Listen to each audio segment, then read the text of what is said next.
From Winnipeg, Manitoba, the CBC Winnipeg Comedy Festival presents Misfortune Tellers, starring Steve Patterson, K. Trevor Wilson, Maureen Langan, Pete Zedlacher, Claire Brosseau, John Hastings, Rob Pugh, and your host, Brent Butt. Now, please welcome a man whose hilarious misfortune is our fortune, Brent Butt.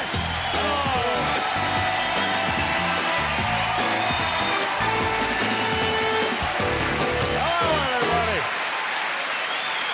Thank you very much.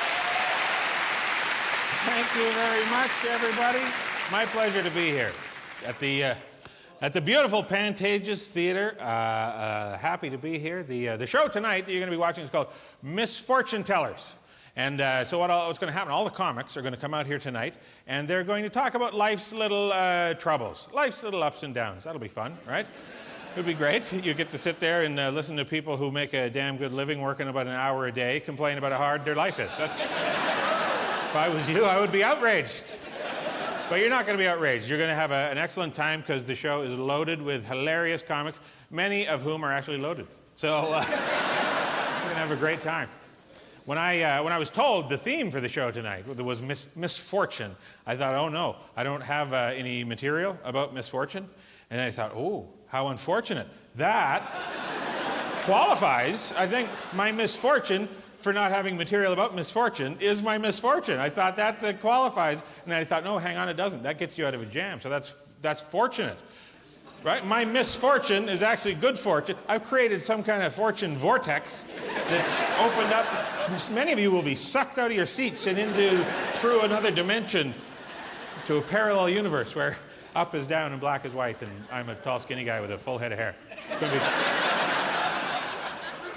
My misfortune is my fortune.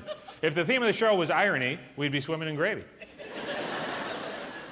Because I love gravy, but I don't like physical activity, so. We're fortunate we live in a country where there's plentiful food. But the misfortune, pants with elastic waistbands are not very fashionable. Pros and cons. I don't know why they're not fashionable. They should be. Fashion should take a back seat to comfort every time, I think. Why can't you have a board meeting in your bathrobe? Why is that so wrong? That's the thing about Hugh Hefner. People think guys are jealous of Hugh Hefner because he gets to hang out with naked ladies all day. No, it's because he gets to go to work in his pajamas. That's why. The naked women, that's just gravy. They're swimming in gravy over there. If I have a point, it's that it's all relative. Misfortune is relative, right? Nothing is too bad unless you compare it to something that is really bad, vice versa. Nothing is good unless it's compared to something that's not good. It's all relative. But that doesn't mean you can't have some fun and complain. Complaining's fun sometimes, right? Complaints are good. That's my point. Complaints are good. If no one ever complained, we wouldn't get anywhere. If necessity is the mother of invention, then the father of invention has to be complaining, right? It's got to be. That's the first step. You know, we wouldn't have houses right now if it wasn't for some guy laying in a ditch, you know, some muddy, wet ditch, and it's raining, and he's trying to sleep, and there's hail bouncing off his teeth, and he's just like, this blows. That's how it starts. The second thought is probably I should construct some manner of shelter over me, but the first thought is this reeks. That's where it comes from. You know, I hate this, laying here in a wet ditch with my head on a rock for a pillow. I should have a bag of feathers. Aha! And that's how it happens, right? And then he strangles a goose and he puts it in a sack. Ah, look at it. That's what happens. We're moving forward as a species. I'm not saying I like people who complain all the time. You don't want that. You don't want people non-stop complaining. But every now and then, a little complain can be fun, you know. You shouldn't have to never complain just because things could be worse. It could always be worse. You know, there's people, if you're laying down there being torn apart by wolverines, where you're supposed to go, oh, at least I'm not wearing my good pants. But life is full of misfortune. That's my point, and that's what the evening's all about. So I think it's time we get things started. What do you say? You want to bring out our first guest?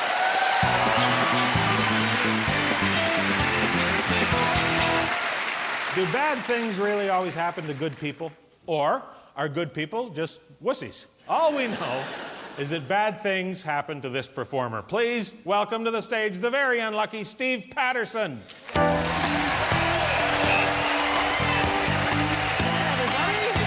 Thank you, Brent. Yeah. Hello, Winnipeg. Oh, yeah. Woo! There is such a thing as luck or fortune, and it begins at birth.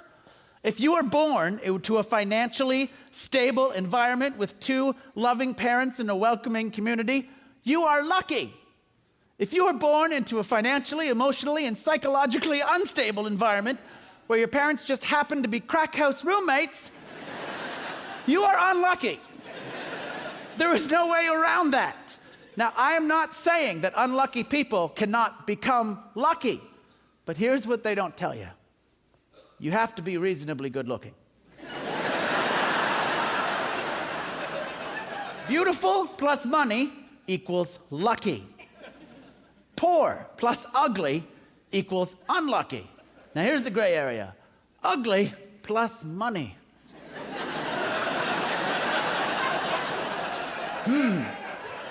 Well, that's how people like Rod Stewart have sex.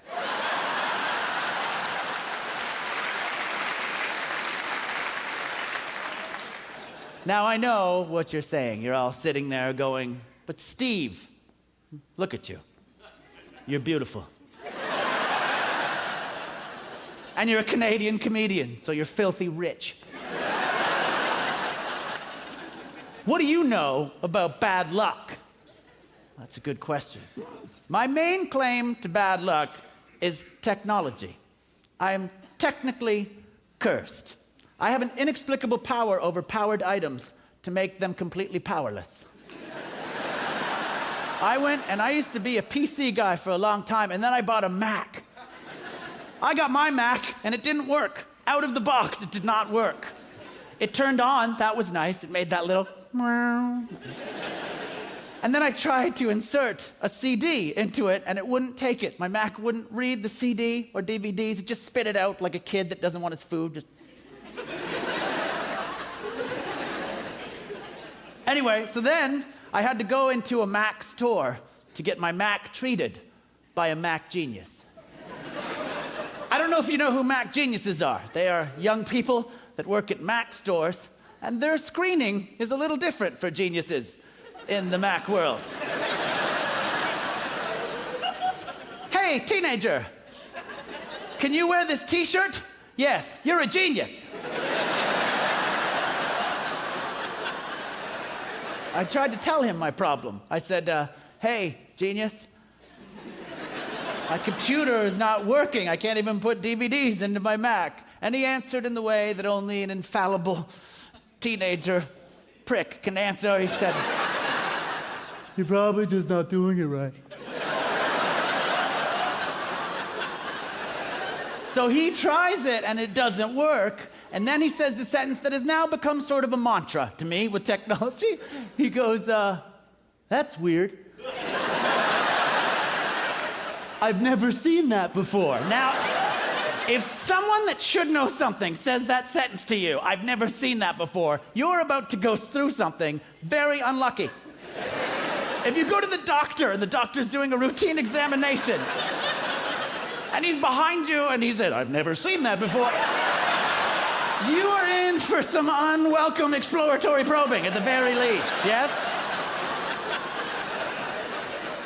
Anyway, the Mac genius tells me what we're gonna have to do is we are going to have to update your software. And I said, that's weird, genius, because I bought the computer this week. So for your software to be more current, it literally has to be from the future. And if I wanted something from the future, I would go to Future Shop, yes? True story.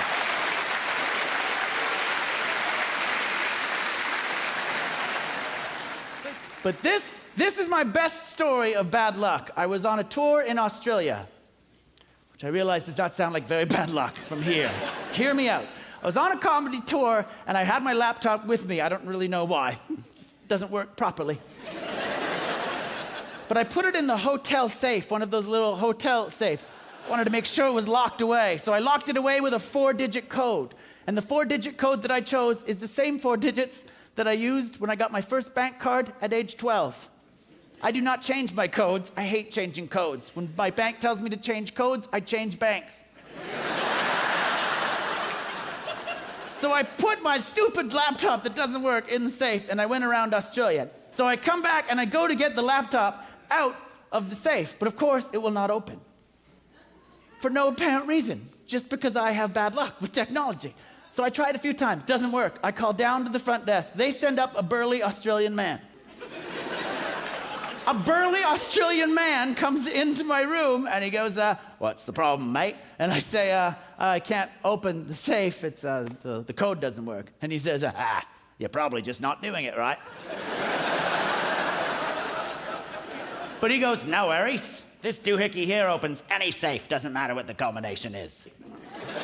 He puts it on the safe, but that doesn't work, of course. And now I wait for the sentence that I know will come. Well, that's weird. I've never seen that before. So he comes back with a crowbar, a dude, and 3 welding masks. He proceeds to pry the safe out of the wooden cabinet, completely destroying it. Then he puts the safe on his shoulder like a ghetto blaster from the 80s, and he's happy. He's walking downstairs. Come on down to the basement, or if you like, down under. True story, he said that. So now we're in the basement and I'm wearing a welding mask while 2 men try to break into the safe. So we are essentially going through the same effort we would to steal $1 million, only we're just trying to get to a computer that doesn't even work. They saw around it perfectly. They're apparently the members of some worldwide ranked sawing team. They've sawed around it perfectly, not a scratch on my Mac computer, even though the safe was the size of the Mac computer. And he hands it back to me. He goes, there you go, mate. Good as new. And only then did I realize he doesn't know the history of this computer. And you don't know how good it felt to be able to turn on my computer, show him that it didn't work, and say to him, sorry, mate, I've never seen that before. Thank you for listening, Winnipeg. Enjoy the rest of the show. Good night. Coming up, Trevor Wilson is burning down the house, literally, when the CBC Winnipeg Comedy Festival continues.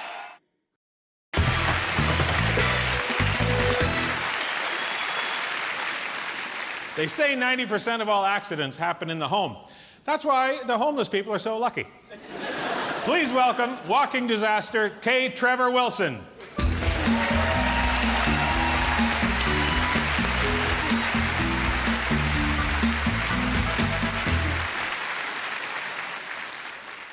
I've learned that if I want to eat food and not get stains on my clothing, I have to eat naked. It's the only way.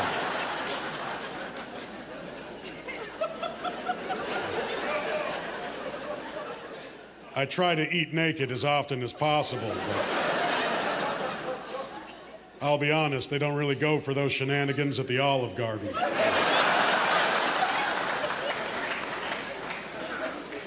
They wouldn't bring me my unlimited breadsticks till my pants were on. That was the deal. I want to tell you guys a true story. It's happened to me. Not proud of it, but maybe you all can learn from my mistake. I was cooking French fries in a pot of oil on my stove.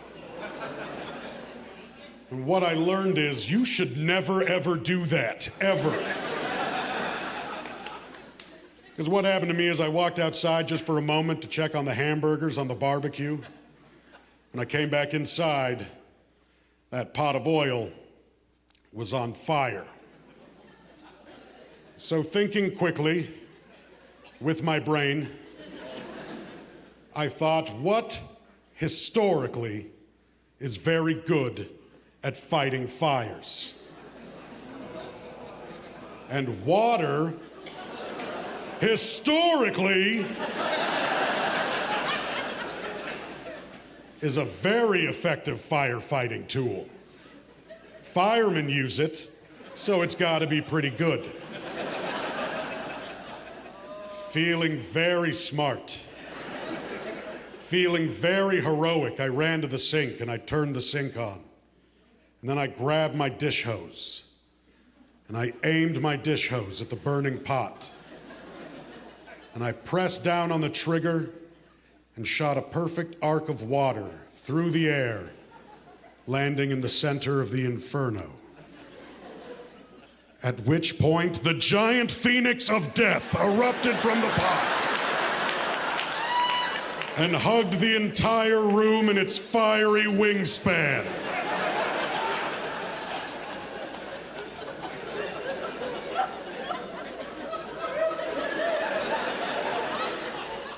So I let go of the dish hose,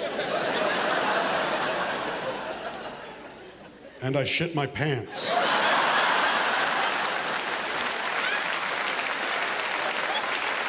Just a bit. Just so I knew I did it. I then called 911 while trying to put a lid on top of the fire because the geniuses who engineered my stove put the knobs that control the heat directly behind the flames. I then spent 20 beautiful minutes chasing my cat through darkened rooms because animals don't know when you're trying to save them. My cat's going, "It's a game. It's a chasing game. It's not a game, you idiot. It's a rescue. Get out from under the credenza." I have really nice furniture. I grabbed my cat, I ran outside, I ran to my neighbor's house, I pounded on his door. My neighbor, Mr. Beatty, answered. I said, "Mr. Beatty, it's an emergency. I need to borrow your fire extinguisher." And Mr. Beatty looked at me and said, "What for?"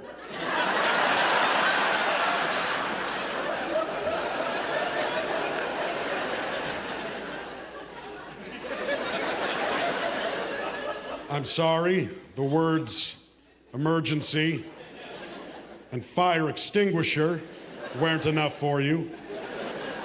I'm rehearsing a play.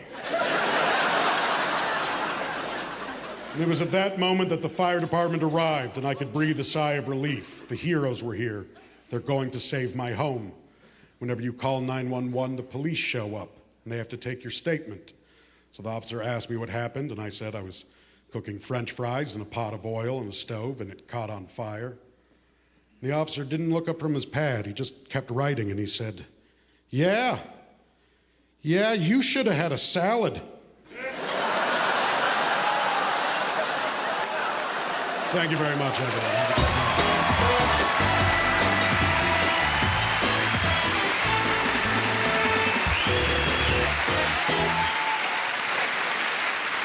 Work hard, be good, have persistence and patience, and in the long run, life will reward you. Or you can just upload a video to YouTube and see if that works out. Please welcome the hardworking but disillusioned Moureen Langan.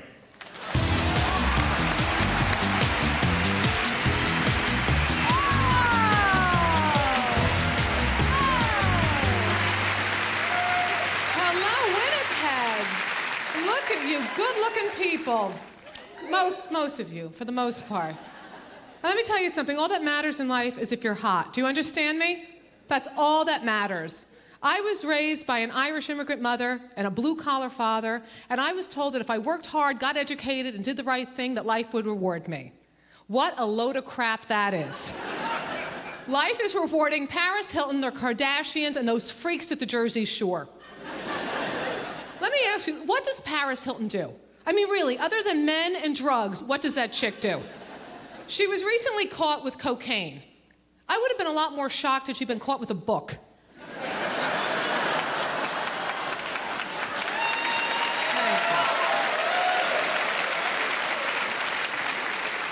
I got married a few years ago. Oh, whatever. No, I got married because I deal in reality. I realized my stock was going down, I had to lock in. I understood I had to sell while somebody was still buying. If I look like Bambi over here, I would be whoring around for another 10 years. But I don't. If I don't blow dry this hair, I look like Medusa screwed buckwheat. Bambi, Medusa's a Greek lady with snakes coming out of her head. I got married because I deal in reality. There is a double standard in our society. It doesn't matter how old or ugly a man is. As long as he is famous or wealthy, he will get sex to the day he dies. Women, we have a shelf life of about 35, 40 with good refrigeration.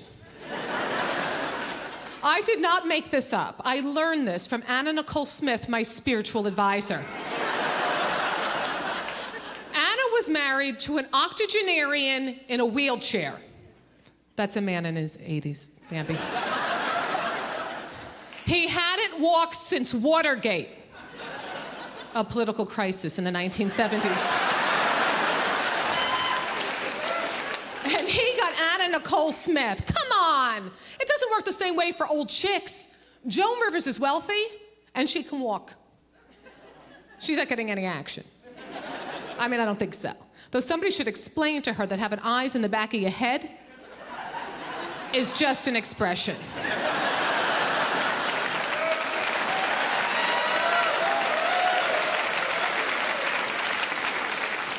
But I know how women can succeed. I've done the work so you don't have to. Killing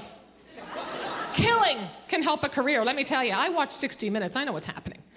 There's a woman in jail right now because she killed her husband. I don't know her name. Let's just call her Killer. Killer killed her husband because he was battering her. So, you know, he had it coming. She got a prison sentence as she deserved. You know what else she got? Come on. Book and a movie deal. Book and a movie deal. Because she killed her husband. I was an English major. I know how to conjugate verbs. I know how to diagram sentences. I know the proper use of semicolons. Semi-effing colons. Separates independent clauses. Those are full sentences. The noun, the verb, the object. Noun, verb, object. But I can't get a book and a movie deal because I didn't kill anybody. But it's my own fault because I'm the idiot who married a man who respects me.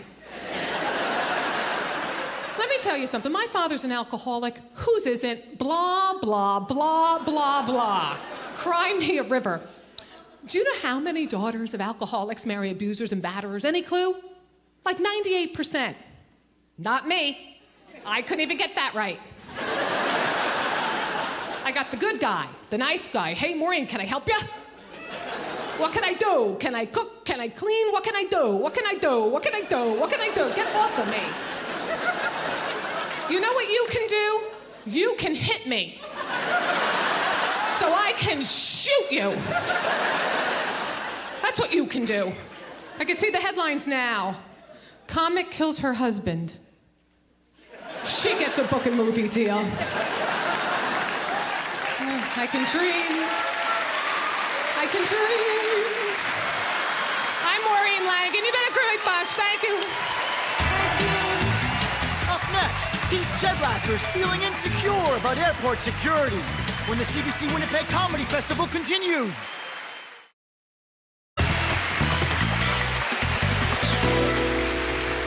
This guy is so unlucky, we lost his intro. Please welcome Pete Zedlacher.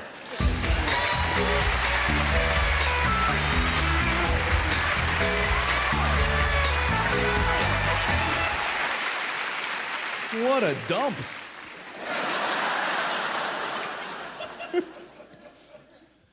Set off the metal detector at the airport. Remember when that was not a big deal? Beep. Oh, hey, I think you got some change in your pocket there. It's okay, just go back and put it in the tray. Now we'll try it again. Come on in.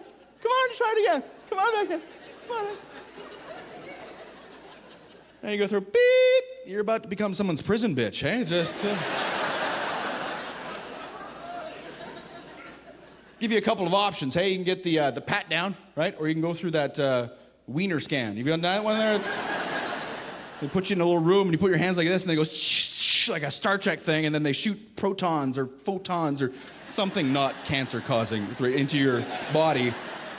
And they photograph your junk and then they upload it to the internet and people vote on it. I think that's how it works.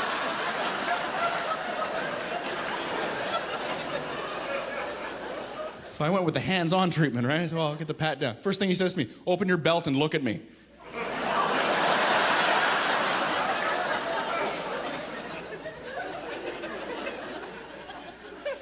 I'm standing like this. What? Says, I just have to feel in the inside of your pants, just to the first knuckle. His hands just in my pants, just, oh my God. Felt like a virgin on prom night. It's happening, it's happening.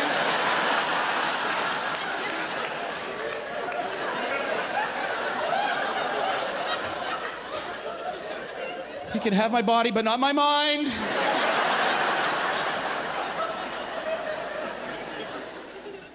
I was in Ottawa recently, and we went to visit the War Museum that they've built for the... It's a beautiful tribute to the Canadian soldiers, past and present. Me and my buddies were running around. We're taking all kinds of photos, right? Because there's all kinds of war toys in there, right? With guns and tanks and stuff. So we're coming around a corner, and unannounced, if you're going to Ottawa, you're going to go to the War Museum, know that you're going to come around a corner, and you're going to see Adolf Hitler's car. It's in Ottawa. It's so disturbing to see that. It's like finding, Satan's iPhone or something, like... Oh, Stephen Harper's on the speed dial. Look at that.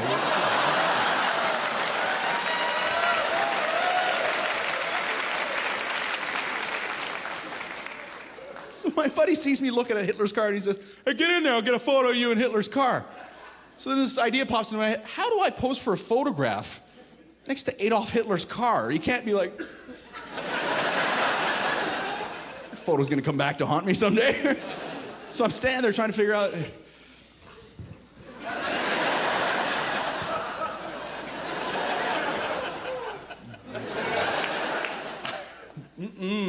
Oh, forget it. That's when the photograph went off right there.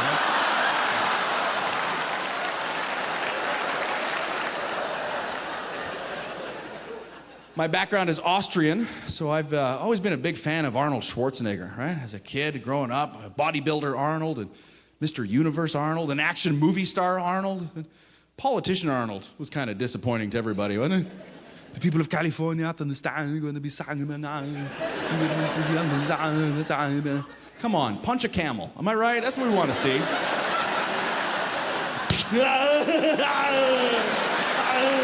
California!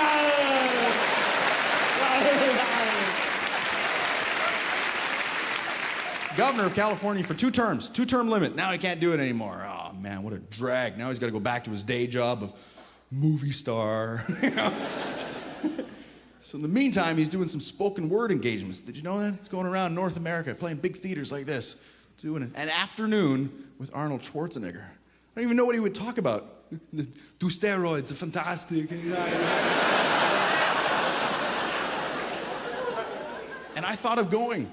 $425 a ticket to go see, I know, $425 to go see Arnold. The only way I could justify dropping $425 to go see Arnold is if I got thrown out. That would be worth it, Because it's a live engagement. I could heckle him, and he'd have to respond, right? I'd be right there in the 3rd row. They'd introduce him, please welcome Arnold Schwarzenegger, and he'd take the stage, and I'd be right there.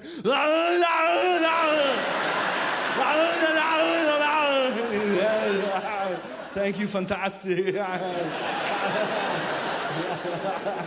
Get to the chopper!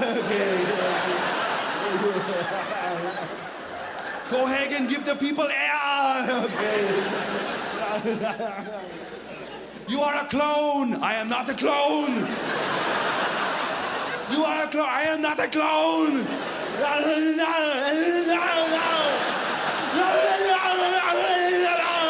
Shut up! You shut up!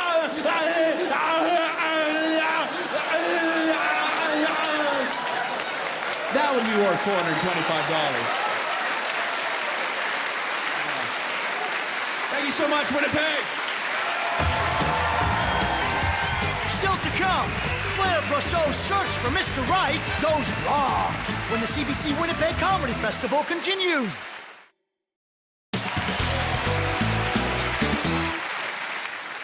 This performer is going to talk about the bad luck she's had while dating. Let's all find out if it's really bad luck or just some kind of personality defect. With the very talented Claire Brosseau.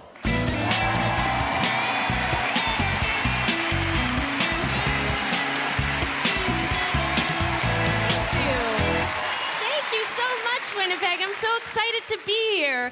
I'm also very excited because I'm getting married. Thank you very much. I don't actually know who the guy is yet, but maybe he's here tonight, my future ex-husband. We will see. No, I am single. I've got bad luck dating. I do. I had a really difficult time getting over my ex-boyfriend. He was this really good-looking, charming guy, right? He had a great sense of humor. He was always up for a good prank, right? Like, he would do this thing. I would be, like, washing the dishes or folding the laundry or whatever, and he would do this thing where he would sneak out and bone all of these women and then pretend that he didn't.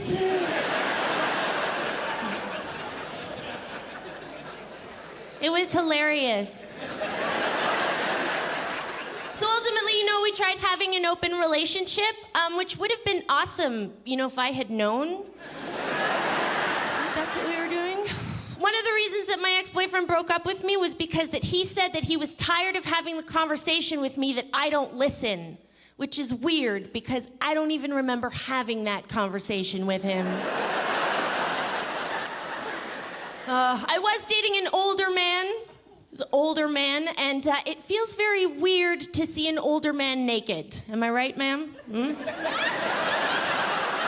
Right? No, every time he would take his clothes off, I felt like I was about to be attacked by a beanbag chair. You know what I mean? Right? And they have that saggy old man bum, sir. It feels very weird and unnatural to see that bum naked. Right? But older gentlemen, they have that sense of chivalry that younger men just don't have anymore, right? And that's why I find it a bit rude when people assume that I'm attracted to older men because I have daddy issues, right? When it has so much more to do with the fact that I'm craving their pension and their estate, right? One of the problems that I've had, is when I'm with somebody for a very long time, it's very hard to keep it spicy in the bedroom, right? It's hard to keep the fire alive after all of those years of togetherness, right?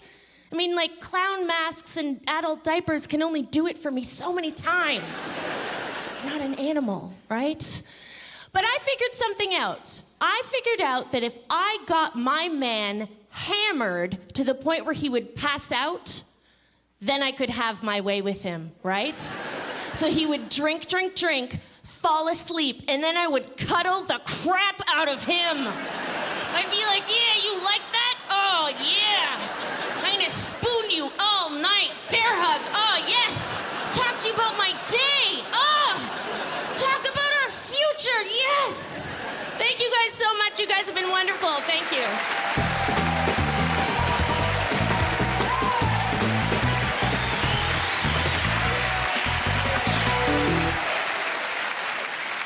I'm self-conscious now. I think I might have saggy old man bum. Well, this comic says his misfortune is being born into the slacker generation. His grandfather's motto was free Europe, his parents was free love, and his is free Wi-Fi. Please welcome the self-demotivating John Hastings.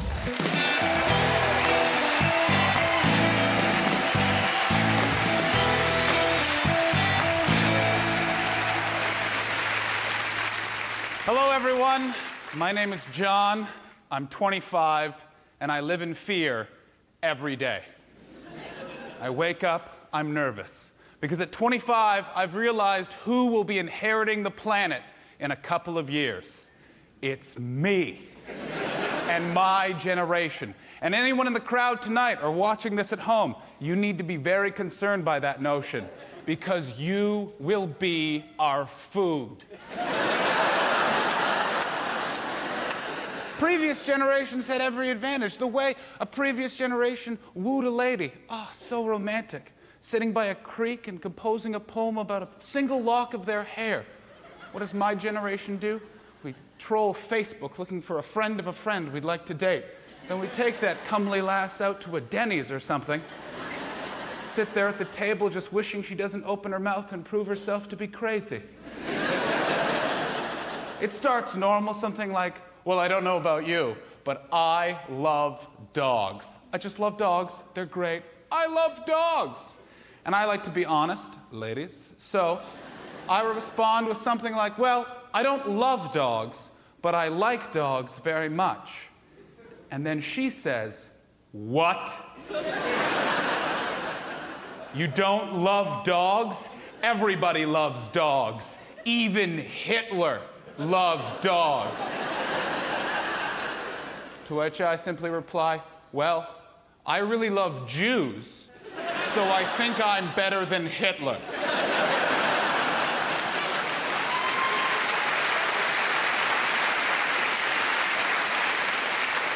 Marriage was something for other generations, marriage was something that was earned through love and respect and communication and eventual resentment. For my generation, marriage is something that is feared, and that is because of the older generations. You're not making that look like a lot of fun. And I think this is all based on some misfortunate advice that newlyweds are given. They say, oh, get ready for your wedding day. Your wedding day, that's going to be the happiest day of your life. Because no one who is an expert on happiness has ever said that the day you get married is the happiest day of your life. I'm an expert on happiness. I've had some joyous experiences in my time on this earth as a Canadian comedian. I have told jokes in every Legion and bingo hall this country has to offer. I've been to Sudbury, Ontario 11 times, and when you see a woman eat an apple and she has no teeth, well, that changes you inside.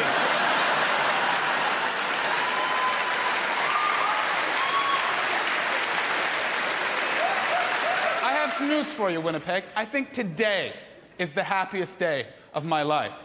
I had an amazing journey on my way to the theater tonight.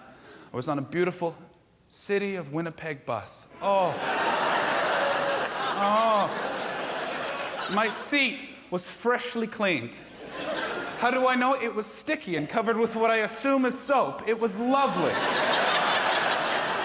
And as I'm sitting there, what do I spy in the seat right next to me but a $5 bill? Oh, thank you very much, Mr. Driver. Ride's almost free. Popped it right in my pocket. And then, from the back of the bus, a homeless man stood up and farted.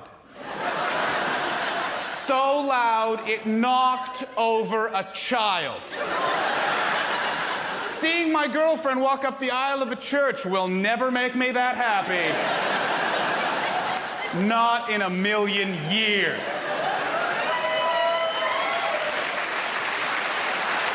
Thank you very much, Winnipeg. Coming up next, Rob Pugh gets a crash course in winter driving on the CBC Winnipeg Comedy Festival.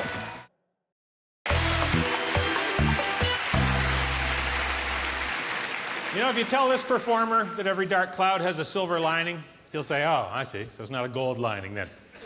Please welcome the anti-optimist, Rob Pugh.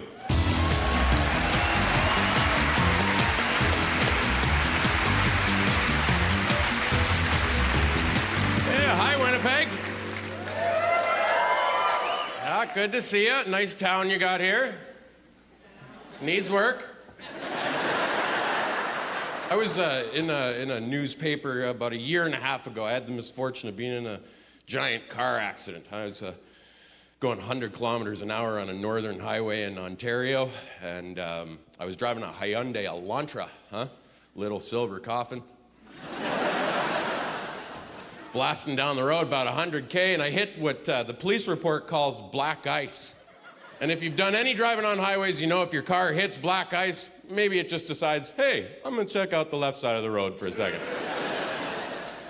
My car took off on me. I steered, tried to compensate, nothing happened. I hit a minivan head on, smack, dead on. Wow, man, it's an eye-opener. The whole front end of the car, these new cars have a crumple zone. That just means the whole front end of the car comes and sits in your lap. No. What happened is the dash came up and smashed my right kneecap, destroyed it like a light bulb off pavement, obliterated. My kneecap was the smartest part of my body in the whole accident, by the way. Saw the accident coming, went, all right, everybody, scatter. Hide behind the leg.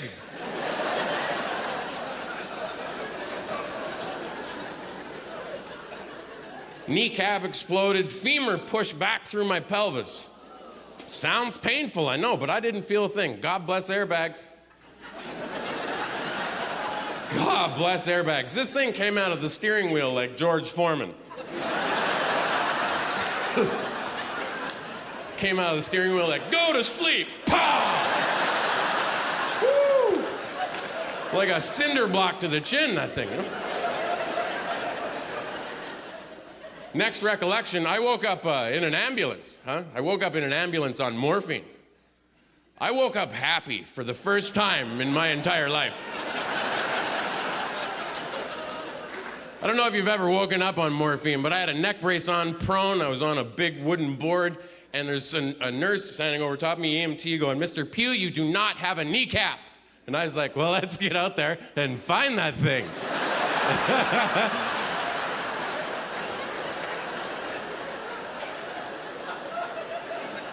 Then I went through about a 6.5-hour surgery. They fixed me up. I come to, I'm in my hospital room. You know, you got that dreadful gown on. I'm lying in bed there, and I'm looking at the damage, you know. See my legs all busted up, face all busted up, everything's all purple and smashed, you know. And then I look below the sheets, right? You gotta check things out.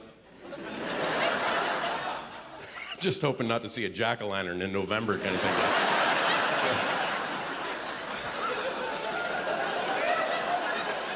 Yeah, well, I pulled back the sheets. I shouldn't have done that.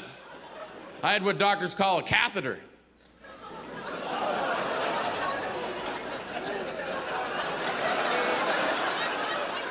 I wish someone would have asked me if they could have put that in.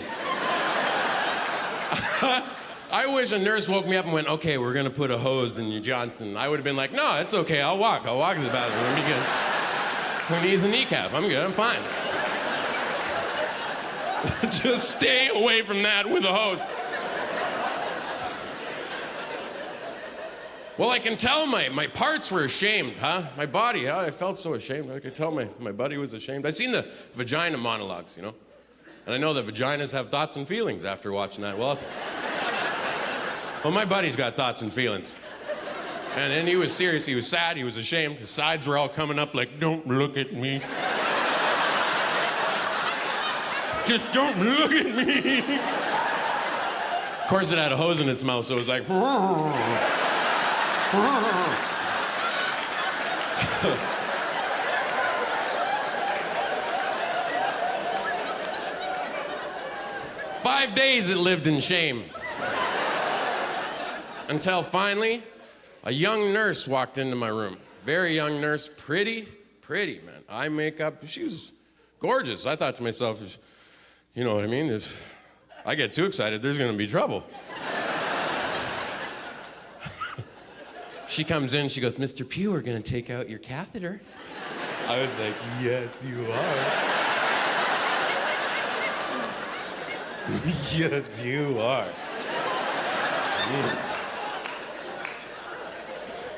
She never broke eye contact once. She reaches under my apron, She reaches under the apron like a little cloud. God, her hands were soft, She cups the business like a little cloud lifting them up, just...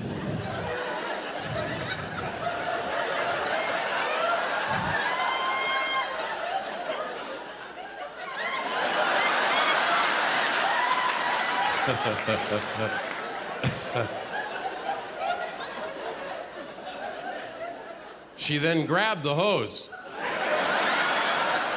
and said, now, Mr. Pugh, you might feel a slight tug. She then pulled the hose and my spine came with it. Chased her to the end of the bed. But here I am today, a one-kneed man with a broken ass, telling you, drive safe. And beware of twinkly-eyed nurses. Good night, everybody.